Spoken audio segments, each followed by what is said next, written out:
Good morning friends. রবিবারের দুপুরে আজকে চলুন রুই কাতলা ইলিশ নয়, একটু ভিন্ন স্বাদের ঝাল ঝাল পাবদা ট্রাই করি। বাজারে গিয়ে দেখি খুব বড় বড় সাইজের এখন বাংলাদেশি পাবদা উঠেছে, তাই নিয়ে ফেললাম কয়েকটা। আচ্ছা, ভালো করে ধুয়ে নিয়ে ওরাই কেটে দিয়েছিল, নুন হলুদ আর সাথে একটু সর্ষের তেল মাখিয়ে নিলাম। পাবদা ট্যাংরা এই যে মাছগুলো ভাজতে গিয়ে খুব ফাটে, সেগুলোতে সামান্য একটু তেল নুন হলুদের সাথে মাখিয়ে নেবেন, তাহলে অতটা ফাটে না। যাই হোক, চাপা দিয়ে দিয়ে দু পিঠ উল্টে উল্টে ভাজবো ভালো করে। একদম টাটকা কড়া করে ভাজার কোনো প্রশ্ন নেই, হালকা ব্রাউন ব্রাউন মতন কালার এলে তুলে নেব। পাবদা মাছ তো প্রচণ্ড টেস্টি মাছ,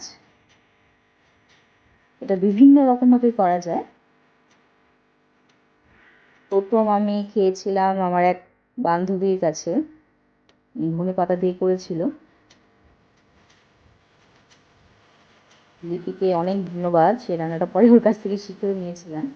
ওটাও একদিন ট্রাই করবো। হ্যাঁ, আজকে কিন্তু একদমই হালকা, জাস্ট মাছটা ভেজে নিয়ে ওই তেলেতেই একটু কালো জিরে আর সামান্য একটুখানি পেঁয়াজ কুচি করে নিয়েছিলাম,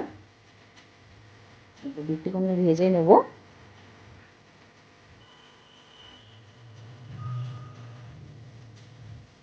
আর 3-4টে কাঁচা লঙ্কা, একটু ঝাল ঝাল ভাল লাগে তাই একটু লঙ্কা গুঁড়োও দেওয়া যেতে পারে, কাঁচা লঙ্কাটাই বেস্ট হয়। বাটনার সাথেও সর্ষে বাটবো যখন, তখনও 2-3টে কাঁচা লঙ্কা দিয়ে দেবো।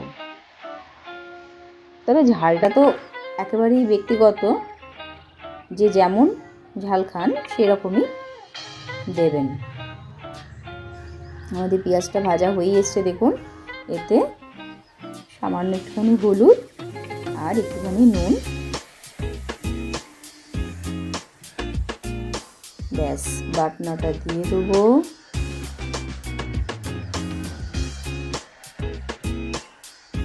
এবার জাস্ট খালি ফুটে ওঠার অপেক্ষা।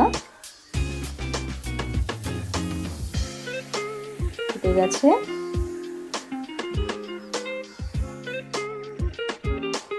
এবার আমাদের ভেজে রাখা পাবদাগুলো দিয়ে দেবো। খুব বেশি ঝোল হয় না, একদমই গায়ে গায়ে, আর দারুণ test, just Assam.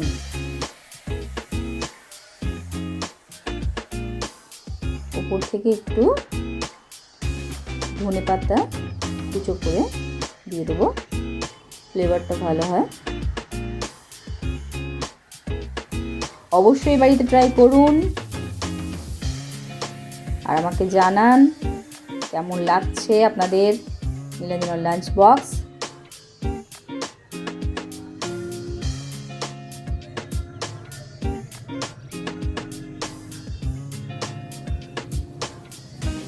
Thank you for watching.